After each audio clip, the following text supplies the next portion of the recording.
À la périphérie de la ville de Tennessee, aux États-Unis, Amber dessine dans son carnet pendant le trajet en bus scolaire lorsque Bowman, l'un de ses camarades de classe, décide de lui arracher le dessin des mains. Cependant, dès qu'il voit ce que la jeune fille était en train de faire, l'élève prend peur et s'éloigne d'elle. Plus tard, la directrice Land parle à Taylor du récent dessin de sa fille. Il est déconcerté par la scène sombre que la fillette a su créer. Après avoir alerté le responsable, la femme va parler à son élève, qui révèle que l'élève a attaqué Bowman et qu'elle voulait vraiment lui faire du mal. En entendant cela, Land est impressionné par la méchanceté dans l'esprit de la jeune fille et dit que malgré tout ce qu'elle dit, elle fait ce qu'il faut en faisant ses dessins, car c'est un excellent moyen d'évacuer ce qu'elle ressent. Afin de surveiller l'état psychologique d'Amber à partir de maintenant, la directrice donne à son élève un nouveau carnet, lui demandant d'y dessiner chaque fois qu'elle en a envie. Loin de là, au milieu d'une grande forêt, un garçon nommé Jack joue à Minecraft, allongé sur un tronc d'arbre tombé, lorsqu'il reçoit un message de son père lui demandant de rentrer pour le dîner. Le jeune homme commence donc à partir, mais il trébuche soudainement et dévale la colline, faisant tomber son téléphone portable dans l'eau. Après s'être relevé, Jack récupère l'appareil dans le lac, déçu de constater qu'il est complètement détruit.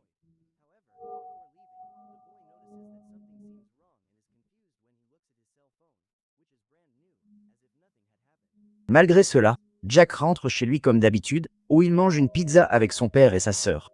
Pendant le dîner, Amber se demande si des enfants comme eux devraient être appelés orphelins, puisqu'ils ont perdu leur mère il y a quelque temps. En entendant cela, Taylor est indigné et explique que malgré la disparition de la mère de famille, il est toujours présent dans leur vie, et que ses enfants ont donc toujours un père. Essayant de provoquer sa sœur, Jack commence à la taquiner sur le fait qu'ils sont orphelins de mère, et Amber, furieuse, renverse l'assiette du garçon d'un coup. Réalisant ce qu'elle a fait, la jeune fille court dans sa chambre, et alors qu'il s'accroupit pour nettoyer les dégâts, Taylor ordonne à son fils d'arrêter de la tourmenter. Irrité, Jack se contente d'aller dans sa chambre, et au milieu de toutes les difficultés à élever ses enfants, l'homme commence à se souvenir de ce qu'était sa vie quand sa femme était encore en vie. Pendant ce temps, le jeune homme va prendre sa douche, et en regardant ses mains, il remarque que la blessure de sa chute a disparu. Le lendemain, Jack commence à faire des recherches sur une éventuelle eau magique qui aurait pu guérir ses blessures, et en montant dans le bus scolaire, Amber se rend compte qu'elle a oublié son nouveau carnet à la maison. Désespérée, la jeune fille demande à son père d'aller le chercher, mais Taylor lui demande d'aller en classe 100, en lui disant que tout ira bien. En entendant cela, Amber s'inquiète et demande à l'homme de promettre de ne pas regarder ses dessins. Malgré ses soupçons, Taylor promet qu'il ne le fera pas, et pendant le trajet en bus, Jack offre son carnet à sa sœur, mais la fille refuse, et furieux, il lui jette le carnet, lui ordonnant d'arrêter ses manières. Cette attitude rend Amber furieuse, ce qui l'amène à jeter le carnet par la fenêtre. Au même moment, Taylor retire les principales affaires de ses enfants de leur chambre afin de pouvoir recevoir les clients qui visiteront la résidence, mise en vente après le décès de sa femme. En rangeant, l'homme tombe sur le carnet d'Amber, qui semble avoir été personnalisé par la jeune fille, ce qui le rend encore plus effrayant. À ce moment-là, Taylor est surpris par sa sœur Liz, qui lui demande de retirer les photos du mur avant l'arrivée des acheteurs, car cela pourrait interférer avec leur décision finale. Irrité, l'homme se rend à sa camionnette pour ranger les photos et attend dans le véhicule pendant que sa sœur reçoit les acheteurs potentiels. Cependant, au fil des minutes, Taylor commence à se sentir mal à l'aise avec l'animal en peluche qui le fixe, et il le range, révélant le carnet de sa fille. Se souvenant de la promesse qu'il lui a faite, l'homme décide de ne pas regarder les dessins, mais à ce moment-là, il renverse du café sur le carnet et devient désespéré.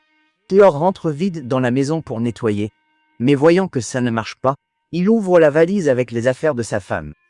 Malgré l'immense nostalgie qu'il ressent en regardant tout cela, l'homme reste concentré et utilise un sèche-cheveux sur le carnet.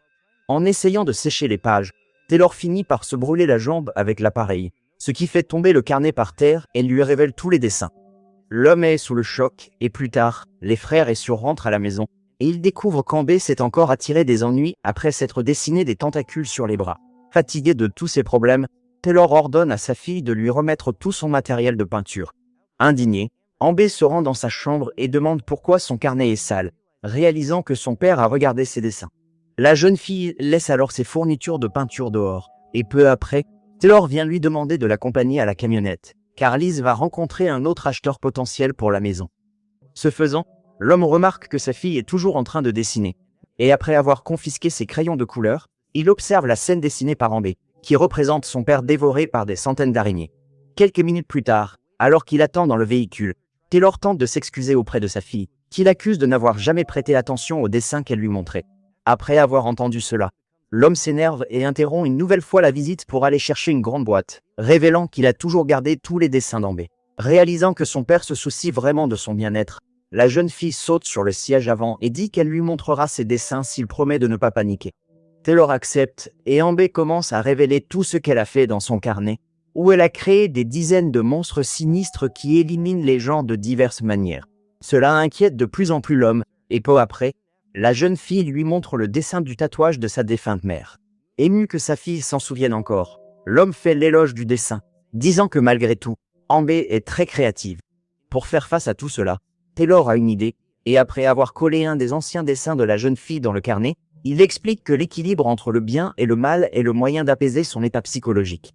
Cependant, Amber n'écoute pas son père et commence à modifier l'image, ajoutant des traits monstrueux au personnage qu'elle avait dessiné. Plus tard, Jack rentre chez lui après avoir passé du temps dans la forêt, et à ce moment-là, on découvre que le garçon a pu réparer l'assiette cassée en utilisant l'eau de la rivière qui avait guéri sa main. Réalisant que le lac a vraiment des propriétés magiques, le jeune homme décide d'attendre que son père soit endormi et s'y rend une fois de plus. Mais ce qu'il ignore, c'est qu'Amber, toujours réveillé, le voit partir si tard et décide de le suivre en prenant son carnet. Quelques minutes plus tard, Amber voit son frère tenir la boîte en bois contenant les cendres de sa mère, et confuse quant à ce qu'il a l'intention de faire, la jeune femme décide de l'appeler. Surpris par la jeune fille, Jack sursaute et essaie de faire comme s'il n'allait rien faire. Cependant, Amber ne le croit pas et essaie de lui prendre la boîte des mains. Cela déclenche une bagarre entre eux, au cours de laquelle la jeune fille manque de tomber à l'eau et est sauvée par son frère à la dernière seconde. Le problème, c'est que le carnet d'Amber finit par tomber dans le lac, et malgré la panique de sa sœur, Jack lui ordonne de s'éloigner de la rive et récupère le carnet avec une branche d'arbre. Peu après, le garçon dit qu'ils doivent partir immédiatement, et au même moment, l'endroit où le carnet est tombé commence à bouillonner, comme si quelque chose émergeait du milieu du lac. Dès leur arrivée à la maison, le duo entend des rugissements monstrueux venant de la forêt, et en découvrant que tous les dessins de sa sœur ont disparu des pages, Jack lui demande de garder le secret sur ce qui s'est passé. Le lendemain, Maggie arrive à la station-service pour son service à la supérette avec son collègue Rick et remarque que l'endroit est complètement en désordre. Croyant qu'ils ont peut-être été cambriolés, le duo essaie d'appeler la police, mais à ce moment-là, une créature apparaît derrière eux, les faisant tous deux fuir de peur. De retour à la maison, Taylor réveille ses enfants pour une nouvelle journée d'école et s'inquiète en remarquant que quelque chose semble avoir essayé d'entrer par la fenêtre de la chambre d'Amber. Elle a dormi dans son placard parce qu'elle avait peur du bruit. Réalisant que quelque chose ne va pas, la jeune fille confronte son frère, qui promet de tout lui dire quand ils seront dans le bus. Cependant, Taylor surprend la conversation, et avant que le duo ne parte pour l'école, il demande à son fils de lui dire ce qui se passe. Bien que réticent, Jack explique tout ce qu'il a découvert sur le lac de la forêt et dit que les dessins d'Amber ont peut-être pris vie. Taylor trouve ça absurde, ordonne à son fils de monter dans le bus et dit qu'ils parleront quand il dira la vérité. Quelques minutes plus tard, l'homme lave la fenêtre d'Amber en attendant son café, mais à ce moment-là, il commence à entendre des bruits étranges venant de la forêt. Soudain, Liz apparaît, et en entrant dans la maison, Taylor remarque que sa tasse a disparu et commence à demander si sa sœur a touché à la cafetière. Cependant, Liz n'y prête aucune attention et lui demande d'emporter la boîte de photos dans la camionnette, car un autre acheteur est sur le point d'arriver. Avant de monter dans son véhicule, Taylor retire les objets de la boîte et trouve l'assiette qu'Amber avait cassée pendant le dîner. Pendant ce temps, durant le trajet en bus, la conductrice tombe sur une camionnette abandonnée au milieu de la route avec une traînée de peinture bleue autour. Perplexe, la femme se gare à distance, et avant qu'elle ne puisse contacter les autorités, elle est surprise par Bowman, qui klaxonne. Irritée, la conductrice ordonne au garçon de s'éloigner, mais le bruit finit par attirer l'attention d'une créature qui apparaît au milieu du champ de maïs. Lorsqu'elle rencontre le monstre, Amber remarque que c'est le personnage qu'elle a modifié dans son carnet, et réalisant qu'ils sont en danger, tombe son cri à tout le monde de s'accrocher. Rapidement, la femme accélère à toute vitesse pour s'éloigner, mais les pas de la créature finissent par créer un tremblement sur la route, provoquant un accident majeur qui les emmène au milieu du champ de maïs. Quelque temps plus tard, les élèves se réveillent, et remarquant que la conductrice est inconsciente, Jack dit qu'ils doivent trouver un moyen de s'échapper, car la porte du bus est coincée. À ce moment-là, la créature apparaît derrière le véhicule, et effrayés, les jeunes se cachent entre les sièges. Amber se rend alors compte que la créature dormait grâce à la musique du camion, et qu'ils peuvent donc jouer quelque chose pour la faire s'endormir à nouveau. Dès qu'il remarque que le monstre frappe la sortie supérieure du bus, Jack se précipite pour attraper son téléphone portable, mais il finit par être capturé par le tentacule du monstre, qui envahit le véhicule. Cependant, Avant de pouvoir sortir sa victime, la créature s'endort. Et les jeunes remarquent que Den, l'un des élèves, avait son iPod avec lui depuis le début. Maintenant qu'ils ont réussi à neutraliser la créature, le groupe commence à sortir par l'ouverture supérieure, et Bowman s'enfuit seul, sans même attendre ses camarades de classe. À ce moment-là, la musique de l'iPod change, ce qui réveille à nouveau la créature, et paniqués, les élèves courent sur la route en essayant d'échapper au géant. Au loin, Taylor remarque que l'école semble essayer de le contacter, et se rend compte que son téléphone portable n'est pas avec lui. Sans perdre de temps, l'homme fonce dans la maison, interrompant la visite, et demande à Liz d'appeler son portable, craignant qu'il soit arrivé quelque chose à Jack et Amber. Ce faisant, Taylor entend le téléphone vibrer dans son placard, qui présente quelques taches de peinture, et après avoir récupéré l'appareil, il voit sa tasse cachée derrière des boîtes. Perplexe, il la reprend et sursaute en remarquant un œil étrange collé juste derrière la tasse. Rapidement, Taylor jette la chose et la détruit avec son assiette, et immédiatement après, Liz dit que l'école vient d'appeler sur son portable. Au même moment, le groupe d'élèves arrive à l'école, et Amber dit qu'elle a dessiné le monstre bleu écrasant le bus. Inquiet, Jack demande qui d'autre sa sœur a dessiné, et en y réfléchissant, la jeune femme se souvient de Bowman, qui court, perdu dans la forêt. Pendant sa fuite, le garçon rencontre une petite créature, qui se met à crier comme une alarme extrêmement forte. Cela finit par attirer l'attention d'un grand monstre sans yeux, qui essaie d'avaler Bowman avec sa bouche, mais ne parvient pas à le capturer. Avant d'être éliminé, le jeune homme est secouru par les frères et sœurs, et pour ne pas alerter le reste des monstres, Jack élimine la plus petite créature sur la rive du fleuve. Cependant, en se relevant, le jeune homme remarque qu'ils font face à la créature géante sans yeux, et rapidement, Amber jette une pierre au loin, attirant son attention. Au même moment, Taylor et Liz arrivent au bus accidenté, où la conductrice a heureusement été secourue.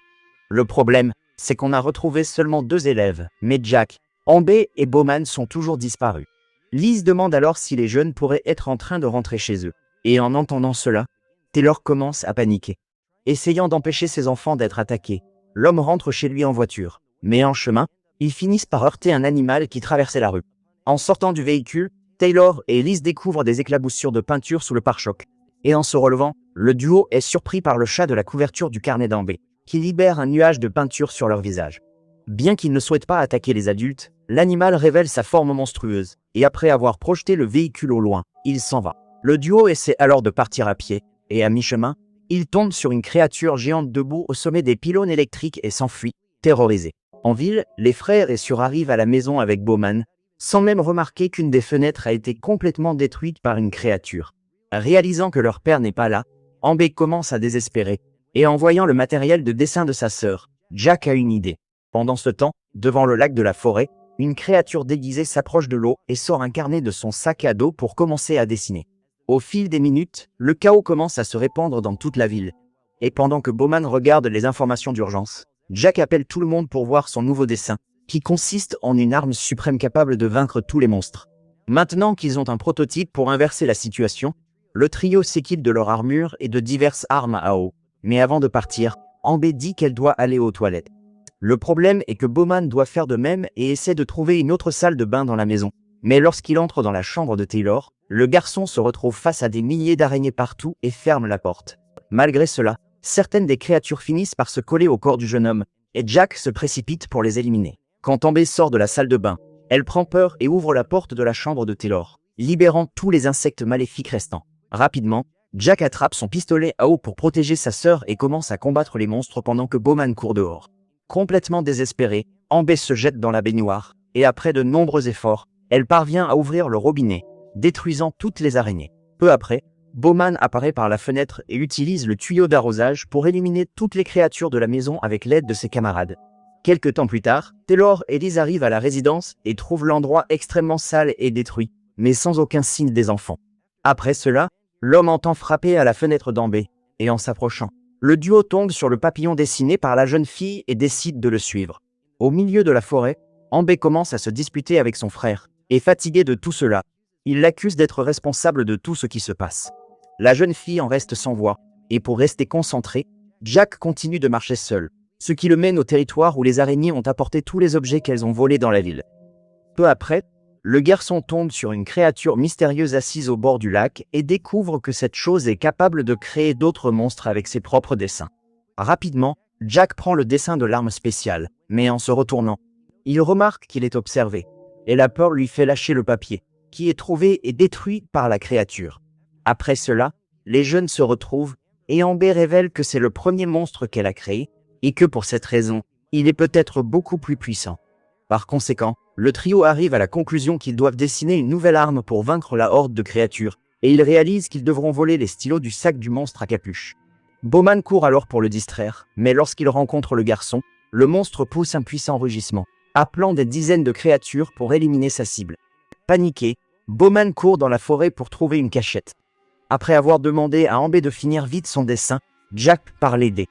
Pendant la poursuite, le jeune homme parvient à se cacher dans une cabane, ce qui lui permet de se protéger des créatures, qui continuent de poursuivre leur cible. Au même moment, Amber ramasse le sac à dos par terre, mais elle est surprise par la créature, qui essaie de l'attaquer. À ce moment-là, Jack apparaît avec une bombe aérosol et un allume-gaz, créant un lance-flamme improvisé qui fait fuir le monstre. Au milieu de la forêt, les autres créatures entendent les cris de leur créateur et commencent à revenir pour l'aider, mais Bowman finit par être effrayé par une araignée, attirant à nouveau l'attention de tous. Le garçon est retrouvé, mais avant de l'éliminer, les créatures sont surprises par Liz et Taylor qui les attaquent avec une pelle et une tondeuse, accompagnées du papillon.